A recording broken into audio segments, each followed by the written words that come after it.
Hello and welcome all. तो आज हम शुरू करते हैं वोकैबुलरी का सेशन 1। इसमें हमारे पास पहला वर्ड है एरेबल। ये वर्ड हम हमेशा ज़मीन या किसी खेत के लिए यूज़ कर सकते हैं जब हम उसके उपजाऊपन के बारे में बात करेंगे। तो इसका मतलब होता है कैपेबल ऑफ प्रोड्यूसिंग क्रॉप्स। ठीक है, इसका सिनोनिम हमें दिया गया है कल्टिवेबल, फर्टाइल, फीकंड एंड फ्रूटफुल। इसके अलावा इसका हम सिनोनिम लिख सकते हैं प्रोलिफिक। और सेंटेंस एग्जाम्पल अगर हम देखें, the terrain changed quickly from arable land to desert, यानी कि वह भूभाग उपजाऊ जमीन से एक रेगिस्तान में चेंज हो गया है। ठीक है, नेक्स्ट वर्ड देखते हैं। हमारे पास है बैडलम। ये वर्ड का मतलब होता है a scene of confusion, madness और केओस। जहाँ कहीं भी आप देखेंगे कि बहुत ज़्यादा कंफ्यूजन है, बहुत ज़्यादा मैडनेस है। फॉर एग्जाम्पल आप देख सकते हैं, ये हमें शादियों में ज़्यादा देखने को मिलता है जहाँ कहीं भी चीज़ें सुव्यवस्थित तरीके से ना हो। इसके सिनोनिम हमारे पास है पेंडेमोनियम, कॉमोशन, मेहेम, फ्यूरोर और टर्मोइल। एग्जाम्पल के तौर पर हम इसका सेंटेंस देखेंगे, he was causing bedlam at the hotel, यानी कि वह होटल में सीन ऑफ कंफ्यूजन क्रिएट कर रहा था। अब देखते हैं next word, chew the cud, to think slowly and carefully about something. किसी चीज़ के बारे में धीरे और ध्यानपूर्वक सोचना।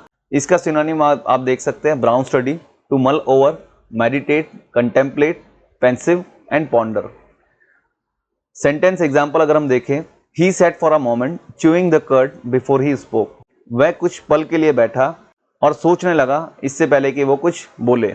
नेक्स्ट वर्ड हम देखते हैं slack off, to do something with less effort और एनर्जी देन बिफोर। किसी कार्य को कम एनर्जी और एफिशिएंसी से करना जितना हम पहले किया करते थे। इसके सिनोनिम हमारे पास है किक बैक और अबेट। किक बैक का मतलब होता है कि हम आराम की स्थिति में हैं, अब हमें ज़्यादा काम नहीं करना। अबेट का मतलब है कि अब हमने अपने आप को कम कर दिया है, हमने अपनी एफिशिएंसी को कम कर दिया। तो ये दोनों इसके सिनोनिम के तौर पे हम यूज़ कर सकते हैं। सेंटेंस एग्जांपल अगर आप देखें, employees tend to slack off on Mondays and Fridays, यानी कि एम्प्लॉयज़ मंडे और फ्राइडे को कम ऊर्जा और क्षमता से काम करते हैं जितना वह वीकडेज में करते हैं। अब देखते हैं हम एक छोटा सा टेस्ट। अब इस वीडियो को आप एक बार पॉज करके इन सभी क्वेश्चंस को आप खुद से एक बार अटेम्प्ट कीजिए, फिर हम इसको आगे करते हैं। तो देखते हैं क्वेश्चन नंबर 1। तो क्वेश्चन नंबर 1 में हमें सिनोनिम ऑफ फीकंड बताना है, जिसके हमारे पास 4 ऑप्शन है, sterile, barren, arable and profane. तो स्टेराइल का मतलब होता है अनप्रोडक्टिव, अनप्रोलिफिक। तो यहाँ पर स्टेराइल तो इसका सिनोनिम नहीं होगा, बैरन भी नहीं है, क्योंकि बैरन का मतलब भी यही होता है अनप्रोडक्टिव, अनप्रोलिफिक, यानी कि बंजर होता है इसका मतलब। एरेबल इसका सही जवाब है। प्रोफेन का मतलब होता है जब हम किसी भी रिलीजियस चीज़ को इंसल्ट कर दें। Question number 2, antonym of pandemonium. अब इसमें हमें 4 ऑप्शन दिए, हार्मनी, डिसअरे, अनऑर्गेनाइज और पॉन्डर। तो पॉन्डर का मतलब होता है सोच विचार करना, अनऑर्गेनाइज का मतलब होता है जब चीज़ें सुव्यवस्थित तरीके से अरेंज ना हो। तो ये तो इसका सिनोनिम हो गया।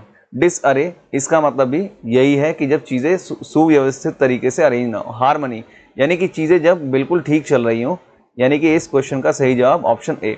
क्वेश्चन नंबर 3 देखते हैं, सिनोनिम ऑफ पेंसिव। पेंसिव का मतलब होता है विचार मग्न होना। टर्मोइल मतलब उथल पुथल, ये इसका सही जवाब नहीं है। फ्रीवोलस जब आप किसी चीज़ को सीरियसली ना करें, तो ये भी इसका सिनोनिम नहीं है। फर्टाइल का मतलब होता है प्रोडक्टिव, ये भी इसका सिनोनिम नहीं है। एब्जॉर्ब यानी कि किसी भी चीज़ के बारे में विचार मग्न रहना, किसी भी चीज़ के बारे में सोच विचार करना गहराई से, इसको हम अब्जॉर्ब कहते हैं। Question number 4। क्वेश्चन नंबर 4 में हमें बताना है स्लैक ऑफ का मीनिंग। स्लैक ऑफ का मीनिंग मेहम नहीं होता। मेहम का मतलब होता है हैवॉक और डिस्ट्रक्शन। स्ट्रेंथन, स्ट्रेंथन का मतलब होता है किसी चीज़ को हम इंक्रीज करें, किसी चीज़ की स्ट्रेंथ को हम इंक्रीज करें, किसी चीज़ की ताकत को हम बढ़ाएं। ड्विंडल, ड्विंडल का मतलब होता है किसी भी चीज़ को हम जब कम कर दें पहले से, यानी कि हम, इसका सही जवाब ऑप्शन सी है, क्योंकि प्रोलिफिक का मतलब होता है ग्रो करना। तो ये भी इसका ऑप्शन नहीं है। अब देखते हैं क्वेश्चन नंबर 5। हमें बताना है इसमें सिनोनिम ऑफ बैरन। तो हमारे पास 2 वर्ड होते हैं, एक होता है हमारे पास BARREN, एक वर्ड है हमारे पास BARON। ठीक है, बैरन वर्ड का मतलब होता है बंजर, अनप्रोडक्टिव, अनप्रोलिफिक, इनफर्टाइल। लेकिन बैरन का मतलब होता है कोई भी व्यक्ति जो अपने फील्ड में बहुत इन्फ्लुएंशियल हो और बहुत अमीर हो। फॉर एग्जाम्पल अंबानी, आप इसका एक एग्जाम्पल ले सकते हैं। यानी कि इसका बिल्कुल सही जवाब अगर हम देखें तो ऑप्शन सी रहेगा, क्योंकि फ्रूटलेस इसका गलत ऑप्शन है, फर्टाइल इसका गलत ऑप्शन है और स्टेराइल इसका गलत ऑप्शन। तो अगर आपको वीडियो पसंद आए तो ज़रूर लाइक करें, सब्सक्राइब करें एंड शेयर करें।